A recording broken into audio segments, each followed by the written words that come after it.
Nous parlerons, n'est-ce pas, tout au long de cette édition de musique. Nous parlerons également de littérature et un clin d'œil, n'est-ce pas, à un géant, à un monument de la culture, celui-là, même qu'on ne présente plus, Guy Métan, un manager hors pair qui, n'est-ce pas, a réuni autour de lui la diaspora afin de célébrer un moment de convivialité. Ça s'est passé du côté du Pierrefitte en région parisienne.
Est-ce qu'on peut applaudir encore ce monsieur?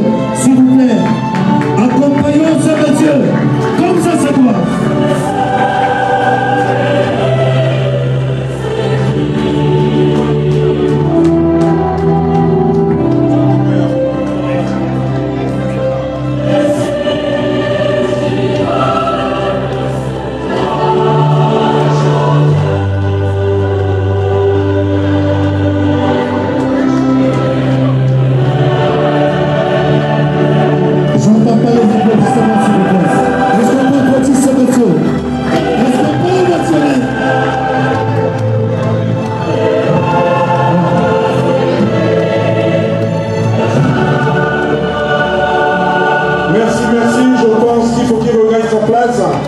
On a pris suffisamment de retard. Merci, merci. Merci. Alors le programme il est très simple. D'accord. On va d'abord, lorsque tout le monde sera prêt, on va faire une petite prière. Le mot de bienvenue sera un peu plus tard, parce qu'on a déjà passé minuit. Et puis, il y aura la pièce montée, des cadeaux, des surprises, des témoignages. C'est toute la soirée là, sans plus.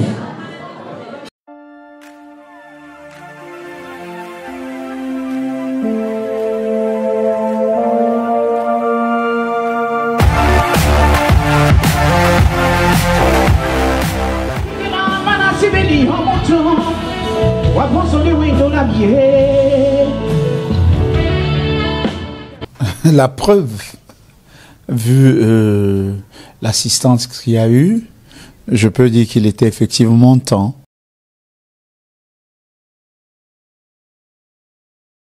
Mais c'est simplement parce que la jeunesse, c'est le Cameroun de demain. Donc il était normal que je commence déjà à planter des graines.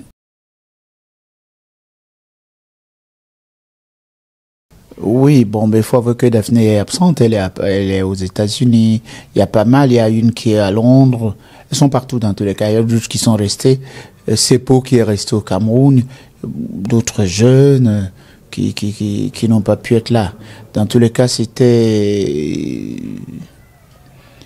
mes 40 ans de carrière. Et je pense que pour une fois, peut-être que par égoïsme ou alors parce que je voulais effectivement marquer, laisser mes empreintes, j'ai préféré qu'il en soit ainsi.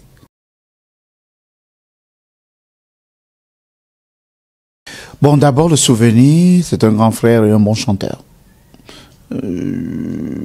Il a composé Megela, sans oublier d'autres titres aussi. C'est lui qui a mis le Mangambe vraiment en erzeg.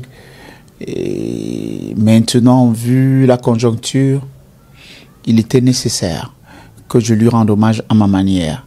Donc, de faire en sorte qu'il vienne avec moi à l'Olympia. Voilà, et puis c'est tout.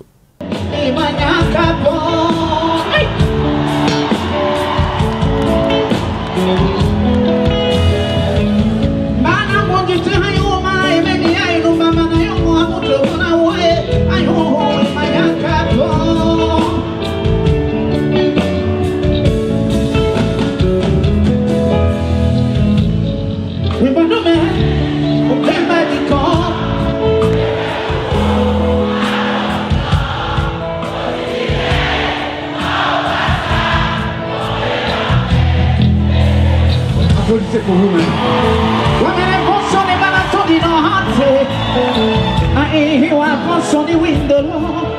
Mais je viens de dire tantôt qu'il m'a marqué, il a marqué ma jeunesse.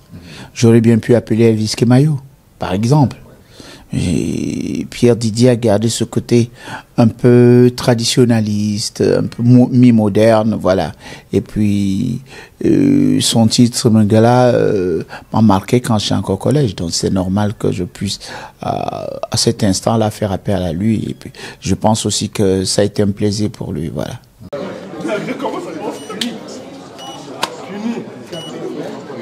Oui. Tout était prévu. Malheureusement, le temps qui nous était imparti était assez court, puisque non, on avait prévu, avant que je ne termine, une série sur le gâteau peut-être, qui aurait été la surprise du public, puisque c'est vrai, le public s'est même posé des questions à savoir pourquoi mes sœurs ne sont pas là et autres. C'est simplement parce que, bon, on avait déjà prévu le montage réel du spectacle, et la surprise du spectacle aurait été ce côté-là.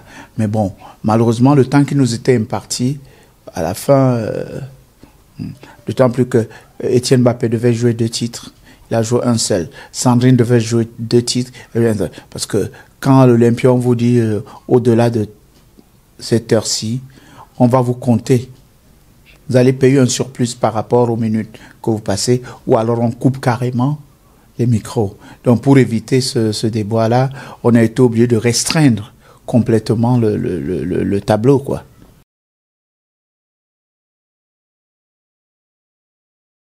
Mais la suite, je pense que il faut que ce soit plus que l'Olympia. Donc maintenant, je suis là. Au lieu de dire qu'il était temps, je dirais ça y est.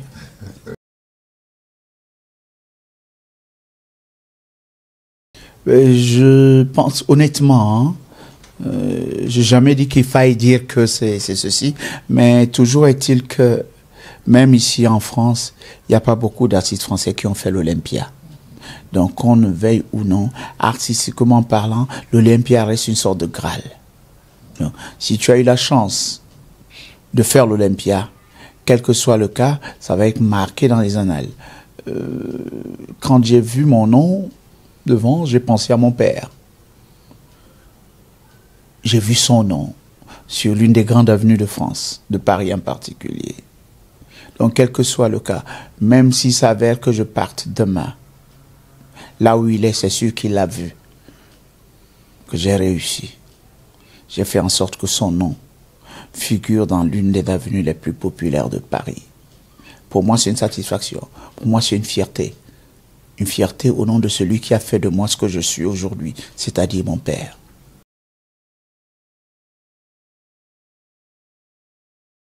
Il faut avouer que j'ai pas le temps, comme je dis souvent. Mon corps est trop petit pour garder le mal qu'on me fait. Je préfère ne pas oublier le bien. Et j'ai eu le bonheur d'avoir un public aimant. Ce public m'aime pour rien. Il est normal aussi que j'admette que je puisse avoir des gens qui me détestent pour rien. Car il faut de tout pour faire un monde.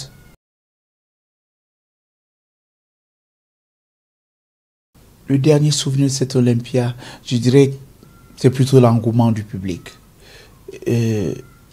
Quand j'ai mis l'hymne de Daïdo, j'étais fier. Fier d'appartenir à ce village. Fier d'être un Daïdo. Quand j'ai vu les femmes, les épouses, les filles, les petites filles de Daïdo, habillées en tenue d'apparat, aux couleurs de Daïdo et au kaba identiques, je me suis dit, waouh. Quand je dis parfois que je me serais suicidé si je n'étais pas Daïdo, c'est vrai. Parce que pour moi, être Daïdo, c'est un privilège. Et une fois de plus, ils me l'ont prouvé. Ça, c'est le premier point. Le deuxième point, au niveau de ma satisfaction, c'est de découvrir que je reste l'esclave bien-aimé de mon public. J'ai réussi. C'est pas que j'ai des chevilles qui enflent, hein, mais bon. Mais j'ai quand même réussi à rassembler tout mon pays, tout le Gotha du Cameroun, sans exclusive, du nord, du sud. Pratiquement tous les dirigeants étaient là. Et j'étais fier d'avoir fait quelque chose. C'est peut-être pour cette raison que pour témoigner ma gratitude à ce pays qui est le mien, que j'ai fini avec l'hymne, pour qu'on sache que nous sommes tous un et indivisibles.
Vous aimez ça, hein?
Calvin Djouali, que nous recevons ici ce matin, est un écrivain qui s'impose aujourd'hui comme l'une des figures majeures du roman.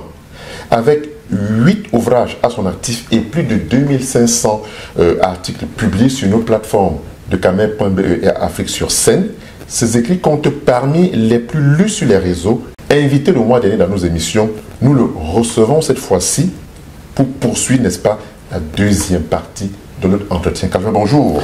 Bonjour mon cher Sopi, très heureux de te retrouver une fois de plus aujourd'hui. Alors une chose m'a assez marqué lorsque j'entre dans votre domicile, si on peut le dire ainsi, ou dans vos locaux, dans vos bureaux en région parisienne, on est immédiatement saisi par la présence imposante des livres. Dans un monde où l'on pourrait croire que l'on a déjà presque tout dit, qu'est-ce qui vous pousse encore à écrire?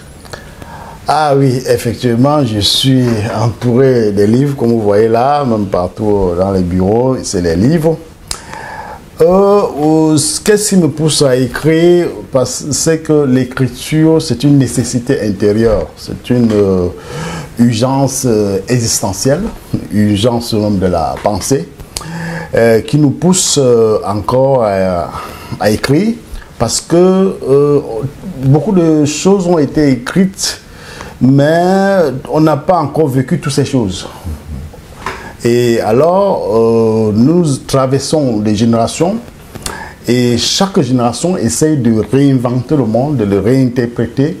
Et en ce moment-là, il faut que l'écriture devienne un peu comme un médiateur entre les âmes humaines et le temps que nous traversons. Donc, l'écriture ne vient, je peux dire, avec le monde qui est dynamique, le monde qui change de façon perpétuelle. Héraclite avait dit, on ne peut passer bien 2 fois dans le même fleuve, il voulait dire que le monde change. Donc, on ne peut pas relire tout ce qui a été écrit avec, n'est-ce pas, la même liberté que nous avons aujourd'hui dans notre monde contemporain. Donc, c'est pourquoi on est obligé toujours d'écrire parce que le monde évolue. Alors, mais quels sont les auteurs qui peuplent vos étagères? De quelle époque ou courant littéraire sont-ils issus au final? On pourrait dire toutes les époques, hein, toutes les époques. C'est-à-dire que quand on veut vraiment être littéraire, il faut commencer par le monde homérique. C'est-à-dire qu'avec Homère, l'Odyssée, l'Iliade, le monde de Protagoras, le monde de Platon, le monde de Socrate, tous ces éléments-là. Si vous voulez, il y a 3 moments pour moi. Il y a 3 moments de la littérature mondiale. C'est-à-dire que l'époque gréco-latine, il y a l'époque shakespearienne, et le monde des Lumières, c'est le monde de la raison. Et le 19e siècle aussi, le 20e siècle avec Dostoïevski, c'est un monde qui est aussi fulgurant, où la littérature a émergé. Bon, les auteurs qui vont peupler les étagères, comme vous me le dites, vous me le demandez, c'est que il y aura donc des philosophes des Lumières, comme je l'ai dit. Il y a aussi le monde contemporain avec Émile Zola, Albert Camus, les Jean-Paul Sartre par la suite, et maintenant africains, des écrivains incandescents comme Aimé Césaire et Albin Babancourt, Sylvain Tesson, etc. Et bien d'autres. Ouais.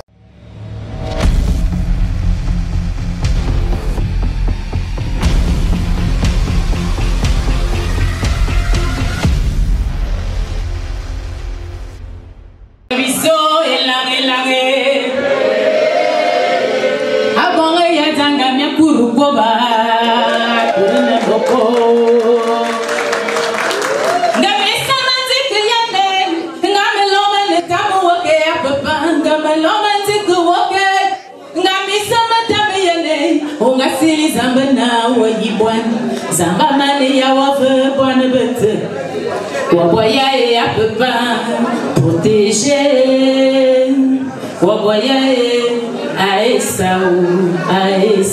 Est-ce qu'on protège nos enfants? Est-ce qu'on protège nos enfants? On applaudit pour les parents qui protègent leurs enfants. Merci DJ.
Le devoir d'un père, c'est protéger sa progéniture, c'est de l'aimer, de l'encadrer et d'éduquer, d'assurer son avenir et veiller à son épanouissement. Waboya et la papa, waboya et le point de bouée, waboya et waboya et waboya ou.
Merci, n'est-ce pas, d'avoir été de nous tout au long de cette édition. Rendez-vous la semaine prochaine pour une autre édition du Diaspora Show.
Mama,